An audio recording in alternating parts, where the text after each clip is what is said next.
Hey guys, I'm sitting out here in the rain. Didn't think about it before I was sitting out here in the rain, but it kind of makes my point in this video.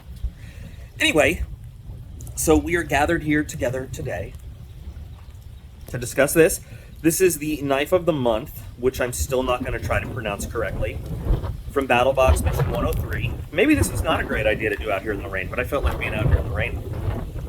The reason we're following up on this is mainly because we had questions of the choice of the steel. It was listed in the battle box in the card as 440 AM, which was not a steel I had heard of, ever. And I had mentioned I was familiar with 440A, basic 440, 440A, 440B, 440C, even 440F. 440A, not a thing I had heard of. I had searched, couldn't find it. Now, there were some great drop-ins. I rely on you guys for a lot of stuff, because there are some very, very smart people, smarter than me, that watch these videos. And I got 2 or 3 comments directing me towards something that I didn't really know existed, called 440A medical alloy.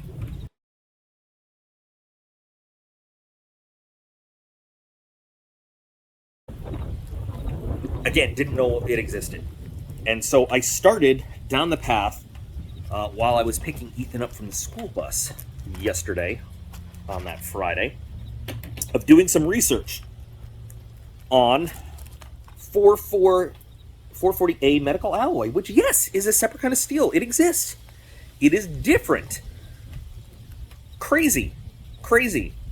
So we're going to talk a minute about 440A medical alloy. My papers flew away. 440 and its family, the 440A. We'll talk about 440A. We'll stick with that right now.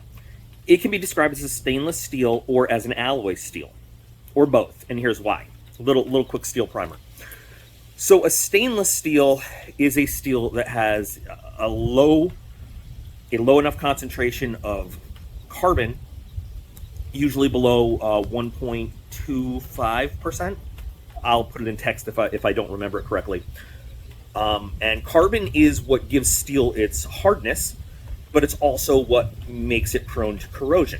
So a steel that is below 1.25% carbon is stainless. Also, in conjunction with, is it above 12% chromium? Because chromium is what makes it nice and shiny and gives it that nice smooth finish. So when you have a finish that is nice and smooth and shiny, it is harder for surface rust to take a hold and then start that corrosion process. So the chromium content also makes it stainless. Okay. An alloy steel is a steel that includes other chemical elements that give it other properties that help it out be efficient and effective at whatever job it's supposed to do. And there are different kinds of steels that we would select. Some people know this, some people don't. We wouldn't just use one random steel for all tasks. It maybe once upon a time it did work that way in the first days of steel. But in the modern world, we have developed different kinds of steels that work better for different things, tasks, different uses. And that's something that we discuss when we talk about knives.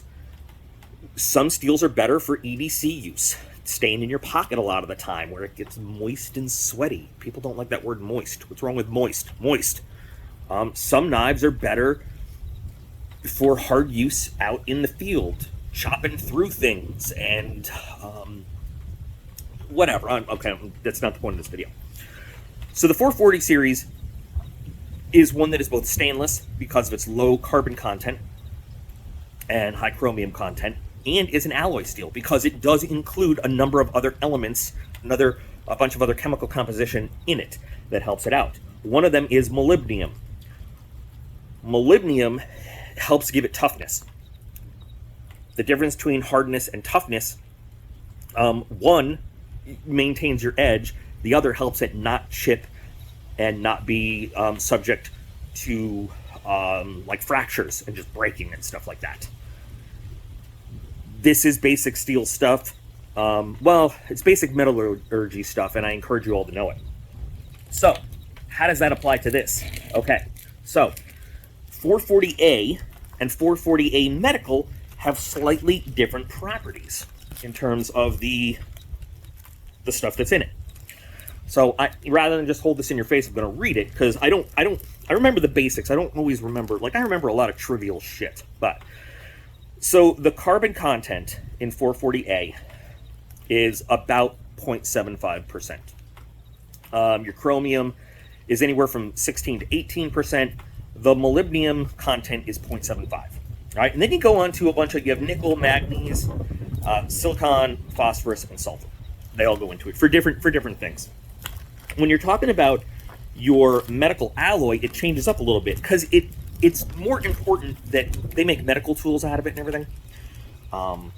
Medical instruments, and they will make parts that also go in the body out of it. So the corrosion resistance is much more important with the AM.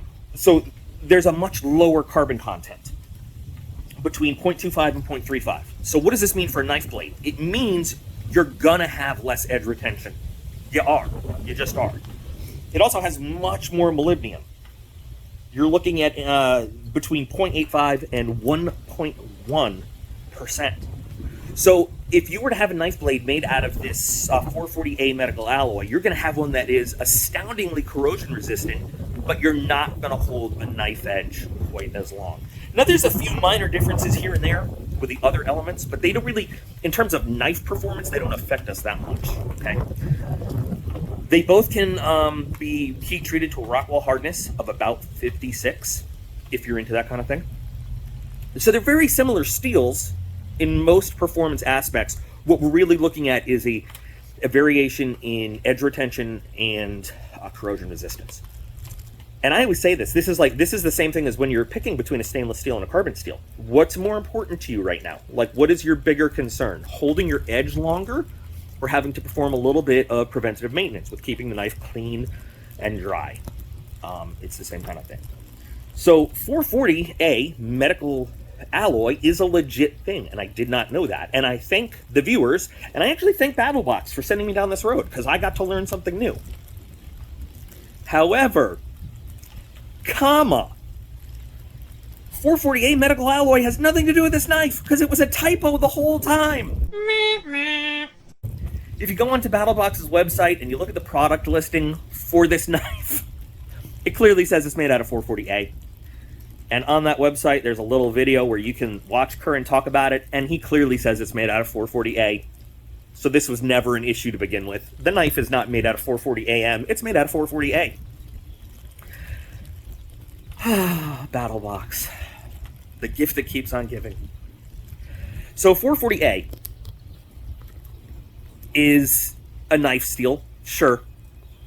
I've always said in many videos, 440A is, to me, it is a lower quality steel than 440C. However,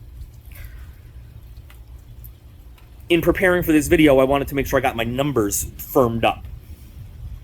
440A versus 440C. And 440C is a more dependable, better edge retaining steel than alloy steel than 440A. It is true. I still would rather have a 440C blade any day of the week. 440C has more carbon content than 440A. All things considered, all the numbers are about the same between 440A and 440C. 440C has the higher carbon content, so you get your better edge retention. However, following all the logic we just talked about, 440A is more corrosion resistant. It's true. Rockwell hardness, all that other stuff, it's all the same. It's all the same between the 440A and the 440C. But you do get better edge retention on your 440C. And it is considered by most in the metallurgy and the knife world, and yes, I have taken metallurgy classes, not like upper level, but basic, because the government will, Air Force tuition assistance, and that basically means they pay for your classes, and GI Bill. I take classes because I can, but I take, basic level. But there is a slight difference, and again, it's 440A is a little bit more corrosion resistant. 440C is a little bit more towards edge retention. So you've got that. However, in doing the research, what I have found and what I have discovered is that the reason most 440A that we find around the world is just such pitiful steel, and it is terrible. It performs like shit. Not just because of the lack of carbon content.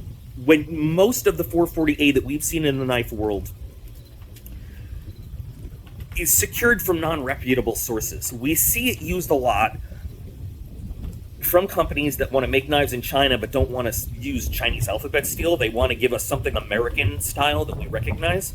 So they grab 440A because it's cheap, and it comes from who knows where with a terrible heat treat. And it doesn't matter what your steel is. You could use M390, but M390 heat treated terrible is going to perform like shit compared to 440A that's heat treated correctly. Your lower grade steel with a good heat treat is going to perform better than your top of the line most premium steel with a bad heat treat. So anyway, that is the follow-up. I said I told you guys I would follow up on this and figure out what that steel was, and now we know. I thank you guys, and again, I thank Battlbox for putting me down the path of more information, because any day you get to learn something new, that's a pretty good day. So, we've learned about 440A medical alloy. We got to talk a little bit. Hopefully, some of you guys learned a little bit about the metallurgy and some of the chemical composition of some stainless steels, and are now a little equipped to make some cool choices. Thank you guys for allowing me to sit out in the rain and get wet. If you have not tried this year, you're missing out. Go find it. You guys are all absolutely awesome. I appreciate every single one of you, and I'll be back again real soon.